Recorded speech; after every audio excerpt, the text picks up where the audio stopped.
This club needs a top manager who is on their game, and I cannot be that anymore. The words of Jurgen Klopp today. After 466 games in charge at Liverpool, he has announced that he will be stepping down at the end of the season. David Lynch, it's a hell of a bombshell. I mean, nobody saw this coming.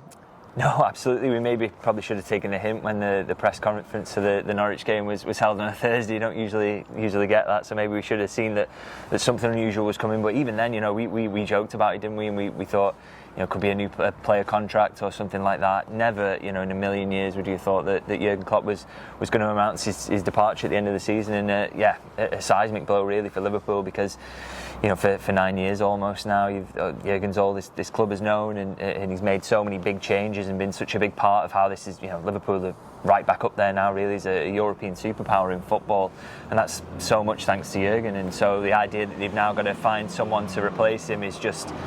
It's difficult to imagine, really, as a starting point, and the upside is that there's still this short period now where he gets to manage the team between now and the end of the season. But like I say, that something's coming down the line here in terms of they've got to somehow source a replacement for one of the greatest managers in Liverpool's history, which is it's going to take some doing.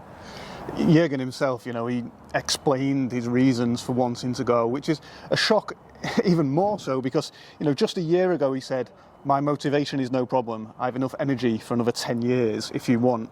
But now, today, here, it seemed to suggest that he no longer has that energy that he can give to the team. One of his words was that, "I'm not the best manager in the world, but I need emotion, and it needs all of me, and I cannot give all of me anymore." That's quite a sad way to hear. Yeah, it was kind of interesting. He touched on this actually in the presser, as well, as the idea that at the start of the season, when he said that about feeling re-energised, he genuinely meant it. But it's that process as it goes on, and building this team and all the difficulties in the start of the season. He's spoken about those before as well. It obviously takes its toll, and obviously when it gets to this point of the season, he said as well, you start to plan for pre-season and next season, and he couldn't imagine himself being there. He couldn't imagine being the man who takes charge of pre-season and having to do all that planning and be behind all that, planning the next transfer window even in the summer. He didn't want to be the man to do it. So, he's obviously had that realisation. He said when he came to that, it was almost a relief that he'd made that admission to himself. So it is kind of sad that he comes to that, and it shows you how much these managers and players they give to the football club when they're here for such a long time, and when you're having so much success, the pressures that come with that. It's hard for us to almost understand those, really. When we just see from week to week the games and the joy and the sort of the trophies being lifted. It's obviously it's hard work, and it takes a toll on a person. So that really is the consequences of that. What we're seeing today with him stepping down. One of the things that he joked about was how many press conferences he has. I've had 6 a week for the last 9 years, and he kind of hinted at the sort of stuff away from football is the reason for him wanting to take this break. He's obviously tried to take a sabbatical that he ended up cutting short after Dortmund. He was asked again, would he? He was quite shocked, wasn't he, when he found out that Alex Ferguson had once attempted to leave Manchester United, then changing his mind. But he was unequivocal in his response to that. He will not be changing his mind. For those of you that was maybe hoping that might be something that could happen, but he's not the only one leaving. Pepe Lindes, Peter Krawietz, and even Vitor Matos, the elite development coach who bridges between the academy and the first team, which is an increasingly important role. They're all leaving as well. So, there's a couple of things there. One is that seemingly Pepe Lindes won't be replacing Jurgen Klopp, and two, that's a whole new backroom staff that's required. So the upheaval is more than Jurgen. Yeah. I mean, just to touch on what you started with there about the idea that it's all the other things with the football. I think that's a big part of being at a club that's as big as Liverpool. Is that something maybe you wouldn't have had it as much at Borussia Dortmund in terms of the demands that are placed on you with commercial aspects and things like that. The size of the pre-season tours, the amount of commercial appearances you have to do around those. That all adds up, and that again takes its toll as much as the football side. It's a big part of it. So I've no doubt that was absolutely a massive factor in his decision. And as you say, in terms of the coach is leaving as well. kind of surprised really to see Pep Lijnders ruled out of it seemingly so early in the run-in. You know, it's been touted in the past, hasn't it, that, you know, Jurgen's got big faith in him as a manager who and believes he's going to be a success. I mean, he even said that himself today, that he's excited to see what he does next. Same with Vitor Matas. So, you know, kind of surprising really that they seem to be ruled out now. But obviously Liverpool, I guess their thinking is that we need someone who's more experienced, maybe someone who has won trophies already, or, you know, is you know, has shown in the past that they're capable of implementing a certain style of football in a first team at a high level, and not just as a coach but as the main man. And obviously Pep Lijnders, he doesn't really have that on his CV yet, does he? So that was obviously part of the reason why they've let him go. And just on Vitor Matas, that's maybe the most surprising actually to me, I think, in terms of his departure, because you never really think of him as Jurgen's man. You almost think of him as you know, he is that bridge between the academy and the first team, and, you know, he's brought in for that role and has done a fantastic job of it when you look at how the academy's producing players at the moment. So that's kind of surprising to me that he maybe wasn't kept on, but, you know, it's all changed at Liverpool. You know, we've had the news of the sporting director as well today, so it's going to be a really new look Liverpool that we get next season. And Jurgen, he spoke about how one of the reasons that he wanted to take this role on and to be here this season is to ensure that the new successor, and he said to the top manager that will come in, Liverpool will have a top manager after this. He was very adamant about that. You know, he spoke about leaving the club in a better shape. He's discussed this many times before, and I remember when Jurgen first arrived at the club and he stood there on the Anfield pitch with the half-built main stand behind him, you know, which was a metaphor at the time for the rebuild that was required on the pitch and off the pitch. 8.5 years later, you know, Jurgen will leave with Anfield completely transformed, 61,000 rather than 44,000. And that is again now a metaphor for the fact that the new manager is coming into a club that is in a much better way. Jurgen and Billy Hogan both spoke about that. The structure is there, it's in place. So that's, you know, the kind of the silver lining that we've got to take as Liverpool supporters. I think it gives you faith in terms of what's going to happen in the future, and is exciting, because I remember sitting at Jurgen Klopp's first press conference there at Anfield and thinking, this guy's going to have to work some serious miracles, because you think, you know, Liverpool have been so long without a league title. They've been, you know, they picked up some odd trophies, but they've never been the dominant force like they're back to being now in European football, and certainly in the Premier League, regularly in contention for winning that. So he had a humongous job on his hands, whereas the man who takes over from him is inheriting all this infrastructure that's been added. As you say, you know, the ability to generate money through these increased stands at Anfield is massive. A phenomenal training ground, which we're looking to be at here today. You know, the infrastructure is there, and the basis is there, that it doesn't need to be a miracle worker that comes in. It just needs to be a top football coach, and you know, that is so much down to yes, obviously the owners, FSG, but Jurgen Klopp's played a massive role in that, and that makes you think, you know, makes you a little bit more hopeful for, like I say, for the future, because it doesn't need to be someone who needs to wave a magic wand. They just have to be good at coaching, and they come in and inherit all this and an excellent and young squad as well that is hopefully got some trophy winning experience from this season as well. We'll have to see, but yeah, it's a much brighter situation that someone will be coming into than the one that Jurgen Klopp inherited. Absolutely.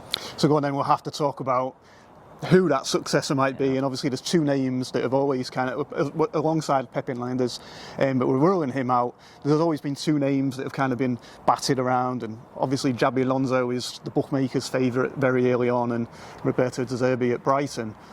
However, neither of them have that proven track record of winning trophies. Neither of them won a trophy. I'm not entirely sure about De Zerbi. You can all correct me in the comments. But you know, they don't have the portfolio that Jurgen had when he came in. Yeah, it's a tough one, this, because I think, you know, when you can get Klopp, you absolutely go out there and get him. But the reasons for that wasn't necessarily just because, okay, he's a manager who's won trophies before. I think, you know, you look at the statistical work that went into that. There's that famous story, isn't there, I think, about Ian Graham saying, you know, we looked at his last season at Dortmund and saw that the XG was far better than Dortmund's position. So they weren't just looking at the fact he'd won trophies or he was charismatic. That was all a bonus, but he showed up well in the numbers. So, you know, as much as trophies and that experience will be it's part of it, and fans all want to see an appointment who's won trophies. I think Liverpool's approach will be based in those statistics. Again, it's who suits our style of play, whose teams do these certain things, who suits this squad that they're going to inherit that plays a Jurgen Klopp brand of football. I think that's going to come into the thinking almost more than who's won trophies. And we spoke before the press conference, didn't we, about the idea of Xabi Alonso. There's been already suggestions that his style of football, does that suit this? And I think that will maybe come into Liverpool's thinking a little bit. If they don't think that's a good fit, maybe they'll go down a different route. And if that's to a manager who hasn't won trophies before, similarly to Alonso, I suppose, but if you go to a manager who hasn't won trophies but is a really good fit and they think gets more out of his teams than he should do, that's the key factor. And I think that will sort of drive the appointment more than anything else. Now, Liverpool stand here, unbeaten, arguably, on the potential of having a quadruple pursuit.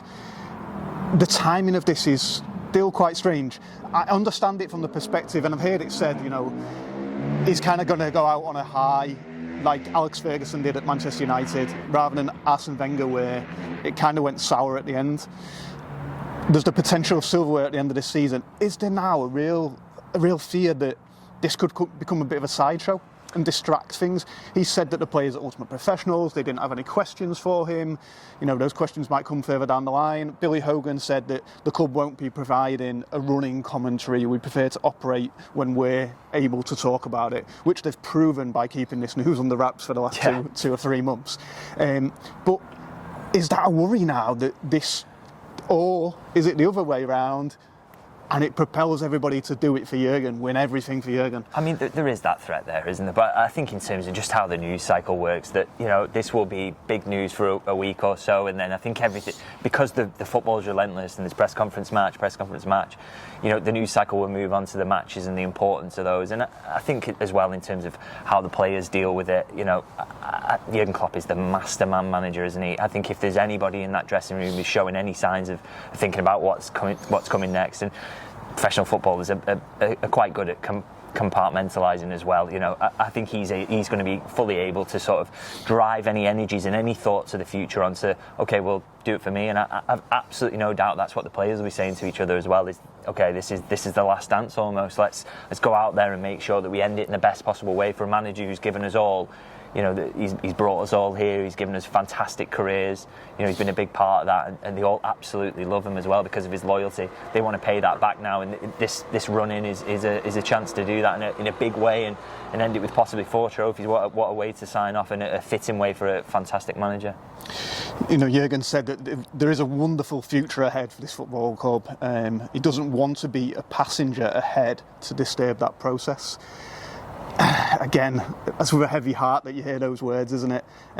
Just to sum up then, final thoughts on Jurgen's tenure. Even if there was to be no further silverware to arrive in the cabinet between now and the end of May, it's still been an extremely successful period for the football club. Yeah, genuinely, even if he doesn't win any other trophy this season, and I think he will pick up at least one between now and the end of the season. Even if he didn't, I think he would still go down as one of the greatest managers in Liverpool's history, and that takes some doing, by the way, because you think of some of the names who've managed Liverpool, but I mean he's right up there because of what, not just what he brings on the pitch and the success and this iconic team that plays in a way that supporters absolutely love as well. It's not just that, but everything he's done off it, the charisma, the funny quotes, the politics, they're all intertwined. He's been an unbelievable ambassador for Liverpool Football Club, and Liverpool fans have been, lucky to have him, and it'll be a sad day when he goes.